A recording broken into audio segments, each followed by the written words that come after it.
Thanks for joining us this hour. Welcome to The World Today. I'm Amarachi Ubani. Let's take a look at the headlines this hour. All of Europe on red alert as summer temperatures rise in many cities. U.S. senators debate President Trump's One Big Beautiful Bill overnight with some heated drama. And over 100 charities call for the shutdown of the controversial Israeli and U.S.-backed Gaza Humanitarian Foundation to be shut down. Let's begin The World Today. And if you're in Europe, you already know and are experiencing the heat wave going on across the continent. Scientists have pinned climate change as a reason for the extreme change in weather conditions, even though countries are already supposed to be in summer. There are several heat alerts in place across France, with 16 regions, including Paris, put on red alert today. On Monday, 84 of 96 mainland regions were under an orange alert, which France's climate change minister Agnès Pannier-Runacher called an unprecedented situation. Heat warnings are also in place for parts of Spain, Portugal, Italy, Germany, the UK, and Balkan countries, including Croatia.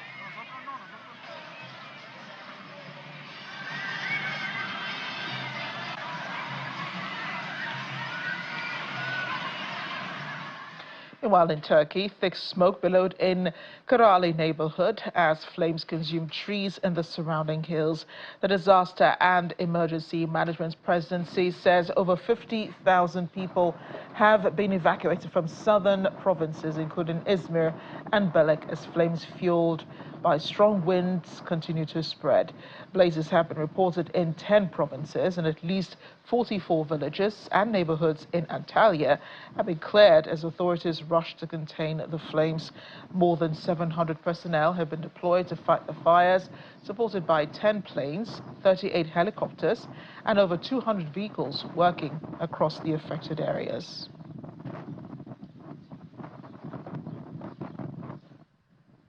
It's definitely been a hot period for tennis lovers. Many who brave the rise in temperatures to watch the live Wimbledon's opening day. Temperatures there soared 32.3 degrees Celsius on Monday, now termed the hottest start in the tournament history. Many at the event wore sun hats and sunglasses, armed with bottles of water and handheld fans, and also trying to find shade. Volunteers handed out drinks while ambulances were seen near the All England Club.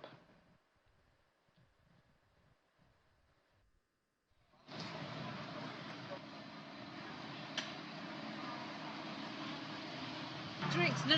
This is our first one. We have water all day. Hot, really hot, but amazing. Good, always amazing. Really good. Good tennis. We had a fabulous day. We just had ground tickets. We didn't have court tickets, but we got straight on court 18, and we saw Svitolina play. Fantastic match. The girls were so good, and then we saw Cameron Norrie, who's our favourite, play, and eventually he won. And then we went to Henman Hill, and we saw the master Alcaraz, and he's just won, and we're so glad. But it was an amazing match. If you didn't see it, you need to watch it on Catch. It's very warm. We came really prepared. We had other hats. We bought these today. We had hats. We had 4 litres of water, sun cream, fans and electric fans, and we took breaks. So we were very sensible. And we still got a little bit something. Yeah, we still got a little bit. Even with Factor 50. Even with Factor 50. But this is England. We can't complain. It's usually raining. So we're so happy. We had a lovely time. Let's focus a bit more on the heat wave in the UK. Places such as Kent recording 33.6 degrees Celsius. According to the Met Office, England has had its warmest June on record, while the UK as a whole saw the second warmest June since records began in 1884.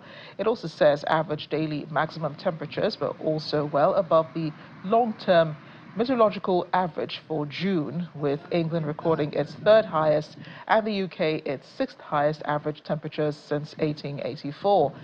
In contrast to the intense heat in the south of England. Flood alerts were in place across large parts of Scotland. The Environmental Protection Agency says heavy rainfall today and tomorrow might lead to the flooding in the west central of Scotland, central Scotland, Aberdeenshire and Aberdeen City, Tayside, Findhorn, Nain Moray and Speyside. But the Met Office says cooler conditions are being felt across many parts of the UK.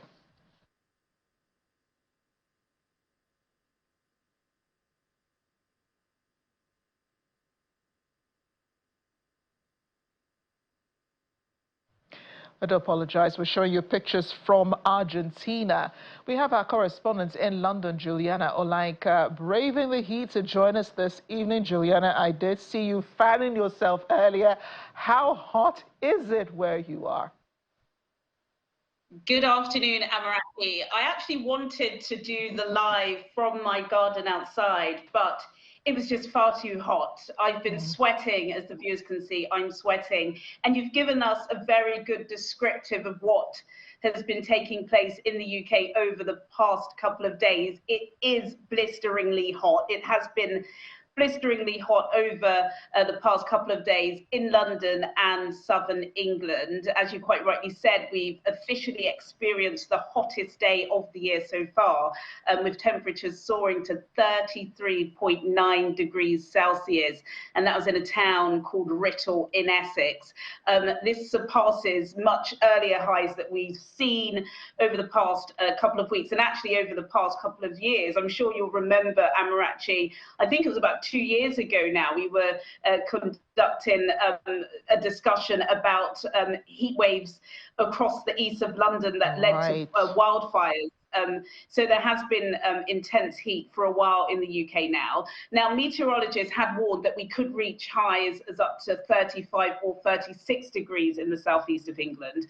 We haven't experienced that just yet. And I know, of course, our viewers in Nigeria may be thinking, Abba, it's not that hot. But to put it into context in the UK, when the weather is this hot, it can be highly disruptive. We're already hearing that roads are softening, believe it or not, and railways are buckling. So, of course, the emergency services are on high alert to make sure everybody stays safe and cool. Yes, indeed. You know, we're used to the rise in temperatures here. In some parts of northern Nigeria, temperatures go as high as 42 degrees Celsius during the dry season. Unfortunately, it doesn't feel, well, it is hot, but it doesn't feel as blistering. I guess people in the UK are still getting used to, you know, really hot weathers. And I know that, you know, the winter and the spring, I think, were much cooler times. But people complain about the UK especially not having cheery weather. How does it feel going from extreme cold to extreme hot in just a matter of weeks? Honestly, you say a matter of weeks, Amarachi. It's a matter of days. You know, I was filming Channels Business Global last week in Westminster, and it was raining, and it actually did feel quite breezy. And alas, you know, we're talking about the hottest day of the year thus far. So yes, the extreme heat can be quite dangerous. And again, you know, this isn't just a hashtag first world problem. I did hear some of the vox pops at the top of your program from pretty cheery Brits who were watching the tennis at Wimbledon. And of course, you know, when it's as hot as Jamaica or Barbados a couple of days a year, that's great. But unfortunately, we've seen time and time again that the UK is just not built or set up for this. Homes, you know, my home, it's not insulated to trap warmth. It's insulated to trap warmth, not to release it. And most properties don't have air conditioning and public transport. I've been lucky enough not to have to travel on the tube over the past couple of days, Amarachi, but you know, it can feel like an absolute oven. You can barely breathe. So we're talking about 45 to 50 degrees. And so I think that's the main difference. Everybody likes good weather, but if you are in a society and having to live and work in infrastructure that's just not set up for it, it can be a challenge. Yeah, I like to call it sauna-like temperatures. It almost feels like Yeah. you are in a sauna. You can hardly breathe in the warm air, the really hot air. And this must have disrupted travel plans for lots of Brits. Being the summer, people like to travel, spend their holidays elsewhere. So I guess now they'll be moving to cooler climes. Yeah, that's absolutely right. You know, Wimbledon just started at the beginning of the week, so lots of people are flocking there. Lots of people are at some of the beautiful beaches on the south coast. So we're talking Bournemouth, Brighton, Cornwall. I think there have been new regulations as well about safety. I know that France just adopted some new rules around smoking and, you know, just having fire around beaches. So lots of people are out and about. I'm not sure whether or not this is going to disrupt travel. I think the Met Office are recommending that people stay at home between 11 and 3. I know schools have had to change some of their curriculum to kind of mitigate against extreme weather such as this. My daughter herself, she had a trip cancelled today, and I presume it's because the teachers, probably not the children, it's the teachers that can't cope in this heat. But yeah, so we're enjoying it, but of course you've got to stay safe and you've got to stay hydrated and keep all the windows open.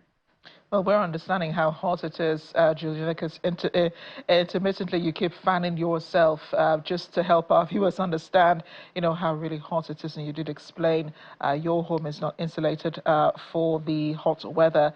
So how are people keeping cool? I know the Met Office is advising people to stay under shade as much as possible, stay hydrated, of course. But what other advice is useful at this time? Well, as we said, you know, staying at home between 11 a.m. and 3 p.m. where the weather, the sun is at its highest. Also making sure that you stay hydrated. I think we're expecting another tropical evening as well. I think a tropical evening in the UK is when temperatures don't dip below 20 degrees Celsius. And in that case, they're just saying to have lots of very cool towels around you. I always say this every year we have this conversation, Amarachi, that please, especially those who are from Nigeria living in the UK, don't always necessarily think it's cold just because it's the UK and you wrap your baby up in, you know, lots of hats and gloves. Don't do that. That's absolutely not what you should be doing at this time. Also remembering as well not to leave your children in the car. Just basic common sense must be adhered to at this time. But of course, if you can, if you're fortunate enough, you should try and enjoy the weather because, as we say, it doesn't come around often in this country.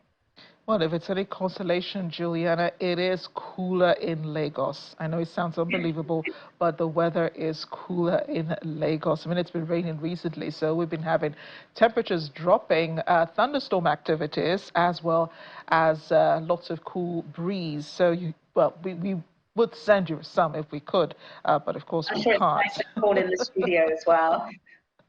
Yes, indeed.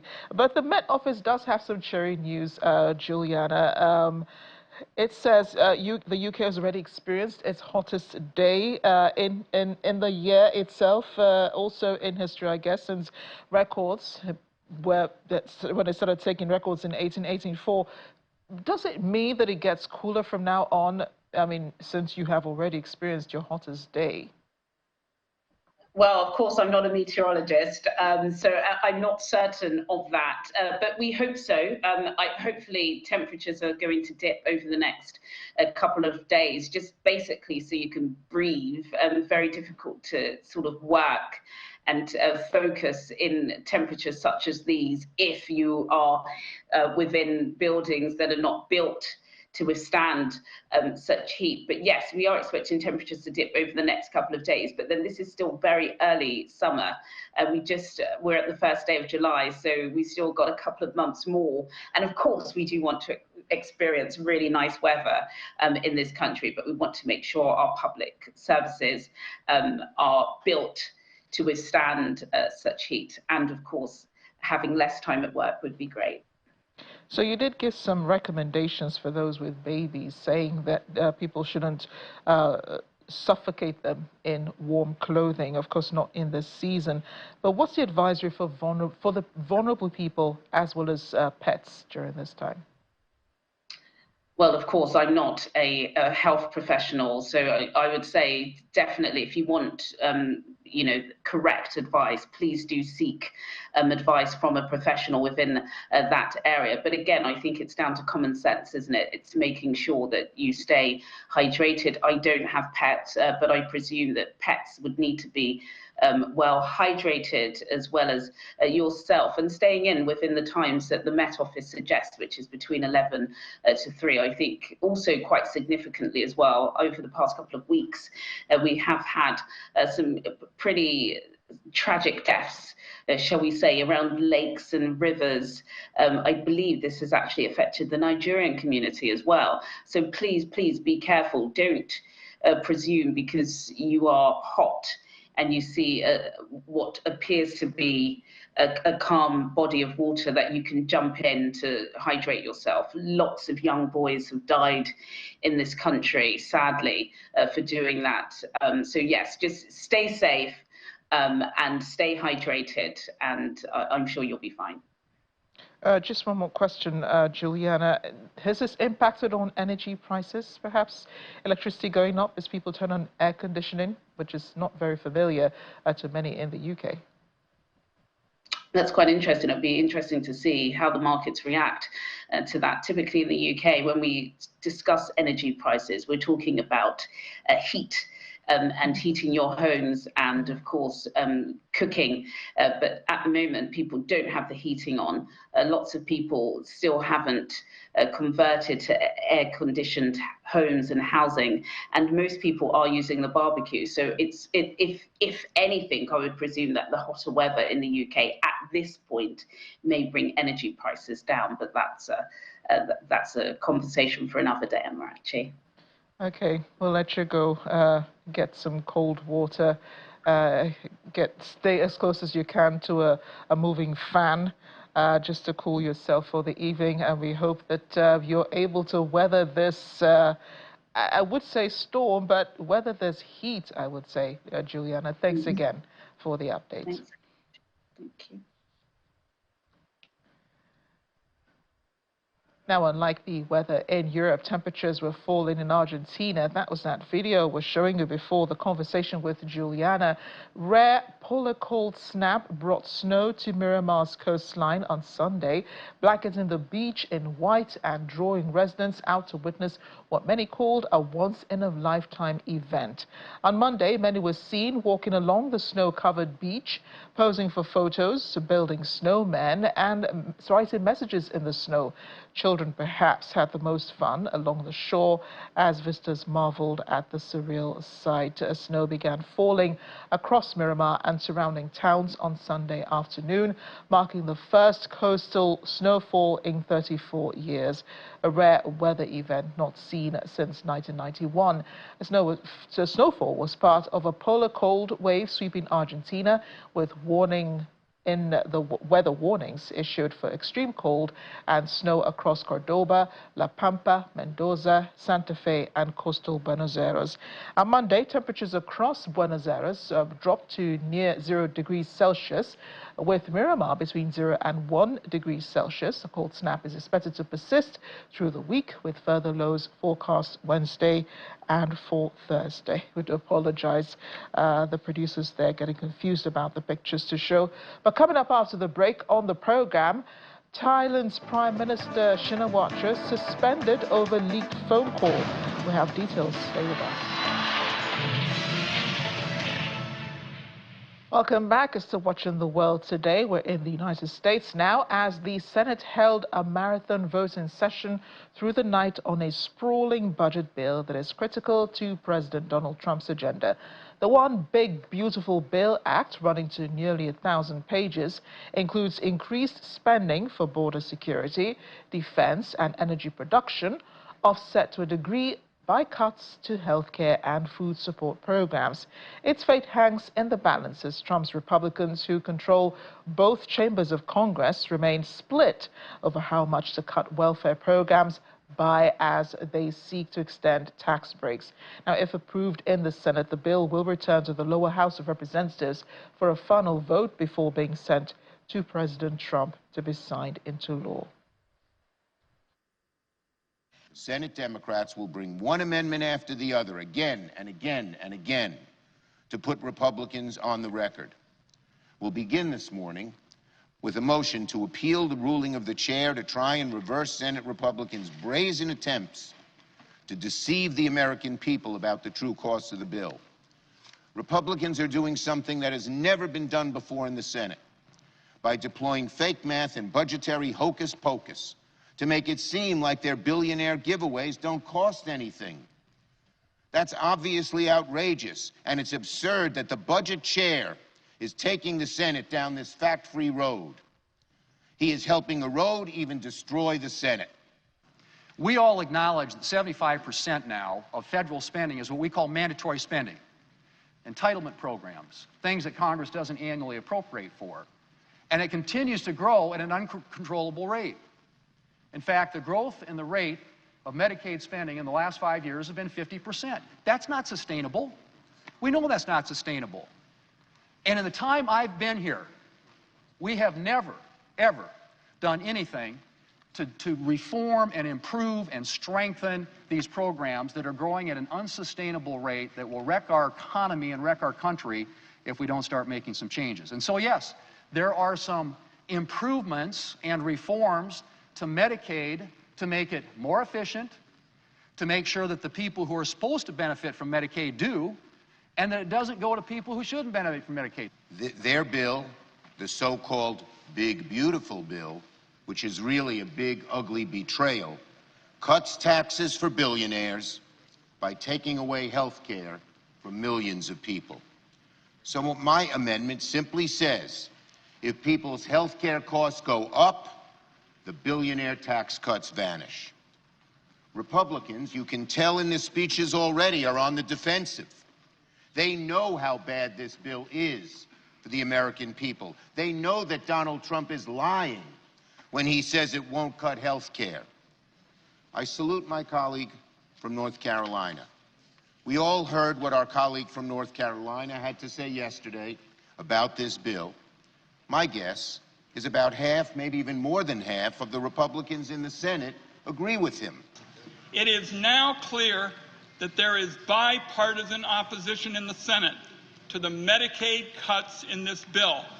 That's because it's the biggest Medicaid cut in history and represents the largest transfer of wealth in history.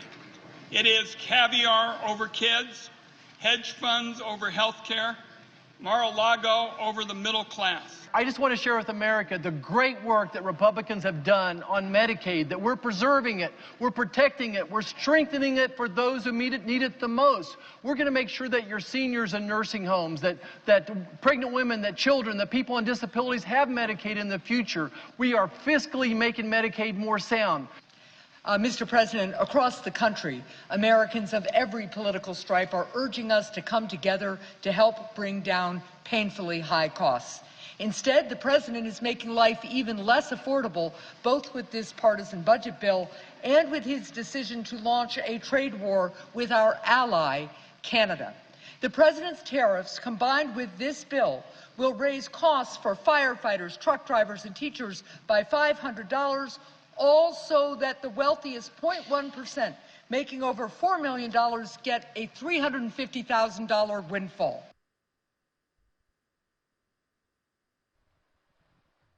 In the meantime, U.S. Senator from Vermont, Bernie Sanders, harshly criticized the U.S. President, Donald Trump's tax bill at the Senate, which debated between yesterday and today. Senator Sanders reinforced his accusation by claiming that the U.S. has the highest rate of childhood poverty, and the bill would further deteriorate their living conditions. Trump's bill, dubbed One Big Beautiful Bill, aims to prolong temporal tax breaks that expire by the end of 2025. Another bill's focus is to reduce non-military government spending while allocating $150 billion for national defense. The future of America rests with our children. And yet, in a nation which now has the highest rate of childhood poverty of almost any major country on earth, this bill wipes out nutrition assistance for millions of hungry kids in America. We are literally taking food out of the mouths of hungry kids to give tax breaks to Mr. Bezos and Mr. Musk and Mr. Zuckerberg and the other multi-billionaires.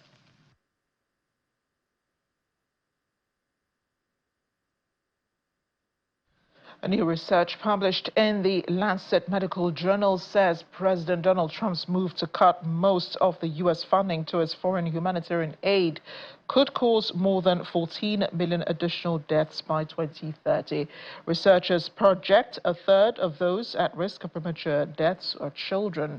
David Rosella, who co-authored the report, says low and middle-income countries are facing a shock comparable in scale to a global pandemic or a major armed conflict. U.S. Secretary of State Marco Rubio said in March that over 80% of all programs at the U.S. Agency for International Development had been cancelled. The Trump administration has taken aim at what it sees as wasteful spending. The controversial cutbacks, which were condemned around the world by humanitarian organizations, were overseen by Elon Musk. The billionaire was then leading an initiative to shrink the federal government workforce. Well, staying in the U.S. and now with Doge, President Donald Trump has suggested that Doge, which is the cost-cutting agency led by Elon Musk, could be used to hurt the billionaire's companies as the former allies continue their public dispute over Trump's budget plans. The president wrote on his Truth Social platform, "Elon may get more subsidy than any human being in history, by far," adding, "Perhaps we should have Doge take a good hard look at this. Big money to be saved." The tech billionaire wrote in reply, "I am literally saying cut it all now." Musk has repeatedly criticized Trump's so-called big beautiful bill, suggesting it undermines the work he undertook to cut government spending. A row between Trump and Musk first blew up last month, with the pair trading barbs publicly before Musk backtracked on some of his attacks.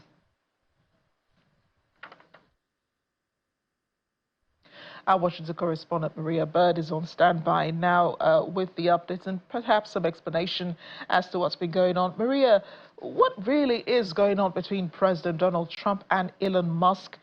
And it seems to be all centered around this big, beautiful bill.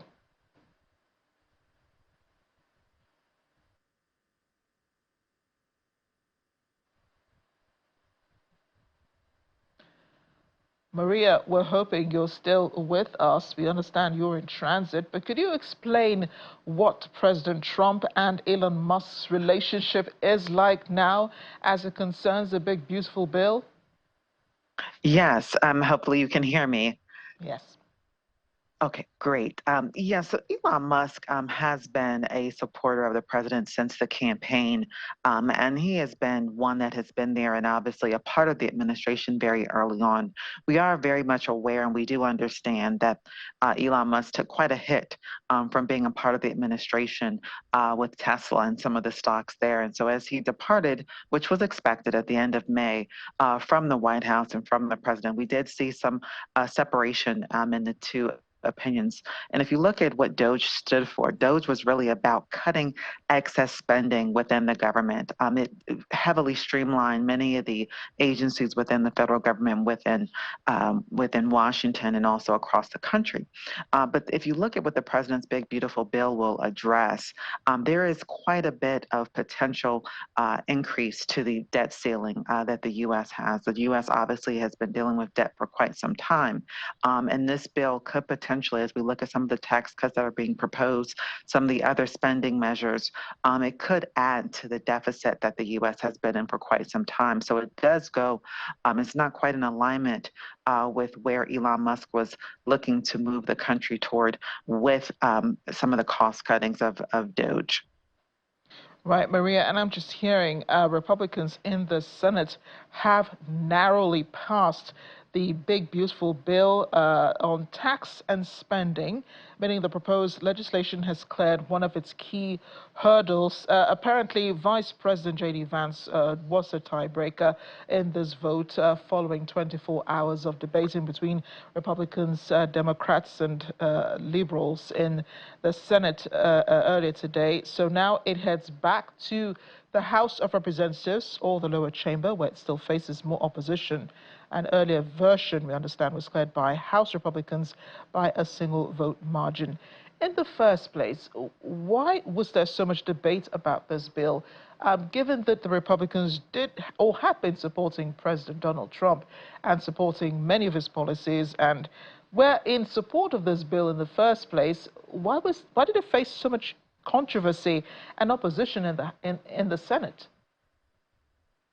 Well, if you look at, especially as you all mentioned or shared earlier, when you look at the top 1%, which are individuals making over $4 million in the United States, and the type of tax cuts that are being proposed for them is over $350,000. That is not the base of America. And even Republicans that have supported the president, if they're there to represent their constituents, and most of their constituents are not going to fall in line and fall into being able to benefit from that type of tax cut. And so those are some of the fundamental challenges. You also heard some of the social service programs. And so the middle America obviously heavily depends on some of the programming that potentially could be cut. And so when those Republicans are looking to those individuals that voted them in, some of the items within this bill do not directly speak to and are not supported by their base. And so that's why you're seeing this very narrow margin. We also know that even within the Republican Party, which we saw throughout this election cycle, there were very different opinions as it relates to policy decision making. And so that this is some of the policy decision making that we're seeing that has been challenged even within the Republican Party. We know that it's not very often that you see a vice president having to come forth to place a vote, but this is just shows you how much of a strain this bill is going to create within the political structure within the United States. The president has said he believes this will move the country forward, but this is going to definitely even be a challenge with the House. And if the House eventually does pass this bill, it means that there is nothing that lawmakers can do about it, right? Well, once it's passed and is signed into law, they could obviously go back and request amendments to that bill, but we will then be going through, as you've seen, the president has gone through quite some time trying to push this bill forward. And so it will take an act of Congress, as we often say, which does take quite some time to move forward. But there are ways to potentially amend. It's just that it's much harder and highly unlikely once it's been signed into law. Well, some have suggested that perhaps the reason why Republican lawmakers are opposed to this bill is because they have to answer to their constituencies with the midterm elections coming up. Exactly correct. And that's really what we're seeing. We're seeing the Republicans that have not been in support of this could be out of office in the midterm elections. And we also know that the president really needs to have a large Republican base throughout Congress in order to continue with his support that he has received. And so that is something that the Republican Party is obviously very concerned about, which is why you're seeing this bill is going to really be historic in nature and potentially could really have a heavy impact on whether or not we see a majority Democratic Senate in the future or even a majority House of Representatives. Well, with the vice president stepping in now, I guess this changes the game. We'll be looking forward to more updates during the day. Maria, thanks again. Thank you. Police in Idaho say a 20-year-old man who fatally shot firefighters after luring them into an ambush once dreamed of becoming a fireman himself. Two firefighters, Frank Harwood and John Morrison, were killed, and a third, Dave Tisdall, was injured after Wes Rowley shot at them as they arrived at a blaze at Canfield Mountain, just north of Coeur d'Alene. Authorities say Rowley deliberately lit the fire to send emergency services to the area. The motive for the attack remains unclear. After an hours-long standoff, a police SWAT team discovered a dead man identified as Rowley close to where the attack took place.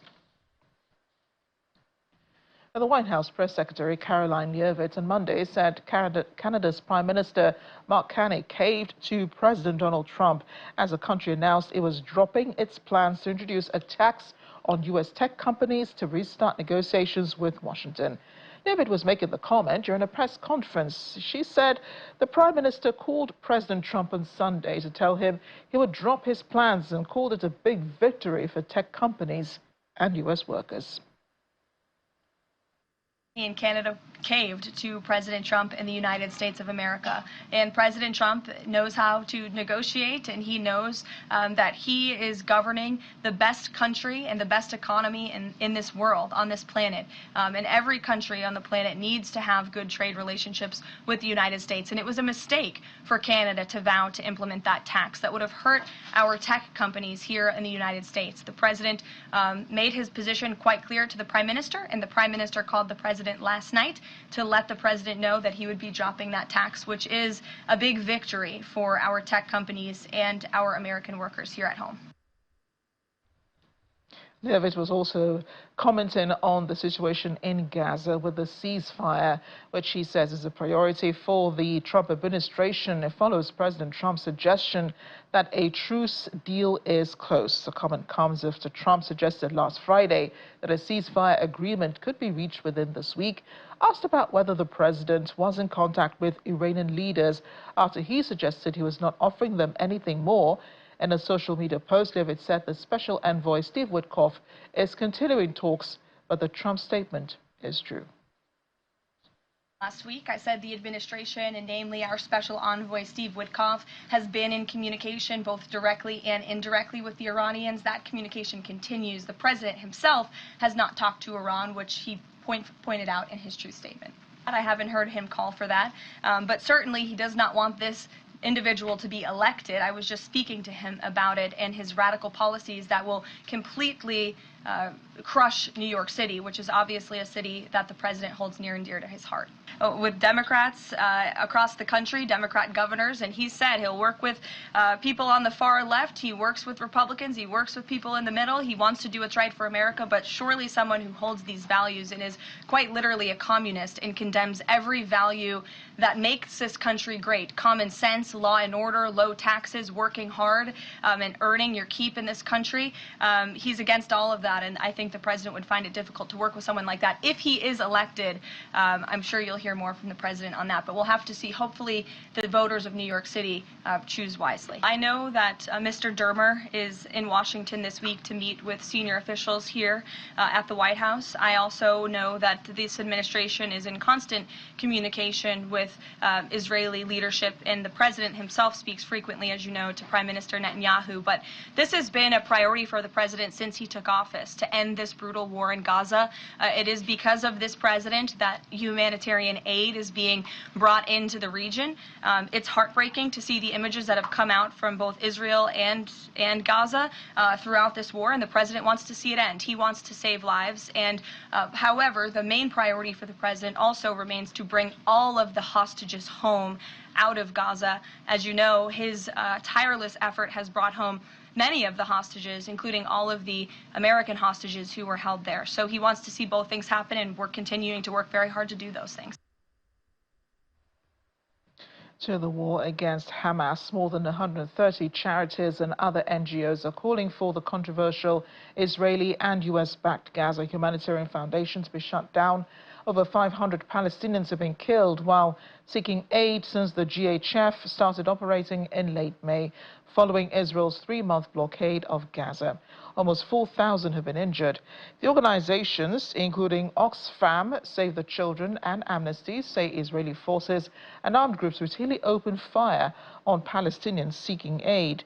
Israel denies its soldiers deliberately shoot at aid recipients and has defended the GHF system, saying it provides direct assistance to people who need it by bypassing Hamas interference.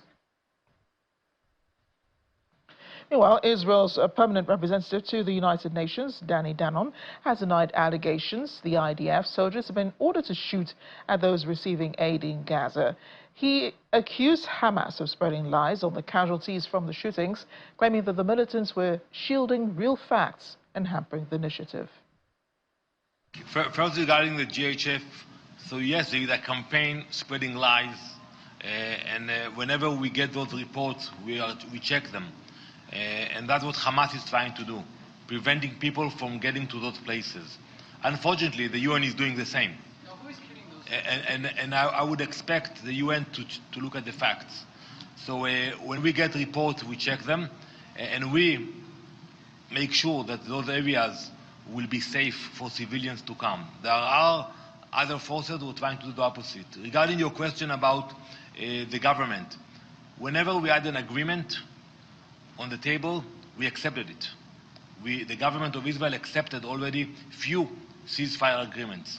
And now there is negotiations, and I believe that if it will come to the point of a vote in the government, there will be a majority to accept a ceasefire. So yes, you have different voices, we are a democracy, but at the end of the day, the government votes, and so far, whenever the Prime Minister brought a proposal for a ceasefire to the government, he got the majority and it was approved. Well, unfortunately, there were a few incidents, but I can tell you one thing for sure, the numbers that were reported by Hamas were not true, were not correct. The massive explosion and fire at Sigachi Industries chemical factory in the southern state of Telangana has also injured 34 people. This happening in India. Officials say the death toll from the massive explosion and fire at a pharmaceutical factory in the south of the country has risen to at least 39. The incident at Sigachi Industries chemical factory in the southern state of Telangana also injured 34 people. The debris of the gutted factory was still being removed to find out if any more workers were trapped, according to state services. Sigachi Industries did not disclose what led to the explosion and fire, but said the plant's core manufacturing infrastructure was damaged and facility operations will be halted for 90 days. The plant produces microcrystalline cellulose, a chemical compound commonly used in making drugs. After that, there is no communication. There is no. His phone is continuously still switch off. There is no information about that company side, and we are searching for Patancheru Government Hospital, and 2 more hospitals is searching. There is body is not tracing anywhere. A sincere request to kindly identify the body in case body is submitted now. We are going to our native place, village place. Further, what are the steps is there? We are fulfill that. And I wanted to find out all the details. Then only I can comment anything. Otherwise, if I comment something, it will take another turn. So I don't want to make any comments at this juncture. Definitely we will see whatever concerns are there, whatever lapses are there, whatever regulation has to be implemented. We will examine everything. We will take a serious view on those incidents. Thailand's Constitutional Court has suspended Prime Minister Petogan Shinawatra, who has come under mounting pressure to resign over her leaked phone conversation with former Cambodian leader Hun Sen. The clip in which Petogan called him uncle and criticized a Thai military commander sparked public anger and a petition for her dismissal, which the court is now considering. That could make Petogan the third politician in the powerful Shinawatra clan, which has dominated Thai politics for the past 2 decades, to lose power before completing their term. Her ruling coalition is already teetering with a slim majority after a key conservative ally abandoned it 2 weeks ago. The Catholic bishops of Africa, Asia and Latin America and the Caribbean have urged rich countries to pay their ecological debt without continuing to further indebt the Global South.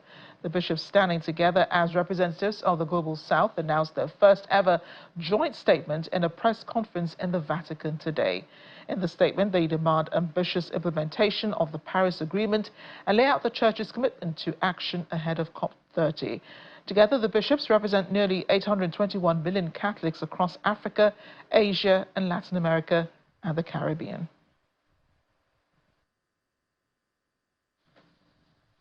And as we end the world today, the 10th and final edition of the duck race Maastricht saw about 10,000 plastic ducks drifting down the Jucker River in a cheerful charity event raising funds to support local children's charities. For £5, €5, participants could enter a duck into the race, helping to support organizations like Delhof, a children's farm, and Adland Rehabilitation Center for kids with special needs. Organizer Pierre Hennen says this year marks the last edition of the beloved race, with hopes of raising up to €30,000 for the charities involved. Now, in addition to the main race, companies also sponsored oversized, custom decorated ducks in a second round, adding more color to the fun. Visitors said the event was more than just a fundraiser. It was a vibrant community celebration. Beyond the races, they enjoyed live music, activities for children, food trucks, and a festive atmosphere that made the day unforgettable. We're hosting again this year for the 10th edition the duck race at Maastricht, and we're doing that to donate money for the Daalhoeve. It's a children's farm in this region, but also Adelante clinical revalidation for children who have specific more need in help. And this will be the final edition also, because this year we're going to throw in 10,000 ducks into the Jäger, the small river here at Maastricht, and about 7,000 ducks are already been bought, so we are hoping to exceed the amount that we throw into the Jäger this year again. And in total, we also sell some business ducks to, of course, and we have some sponsors.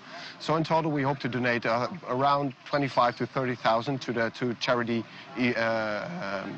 that we have, and hoping to give them the new possibility to make impact for the children. Who's cleaning all of that up? That's all I need to know. Thanks for watching The World Today. I'm Amarachi Rani.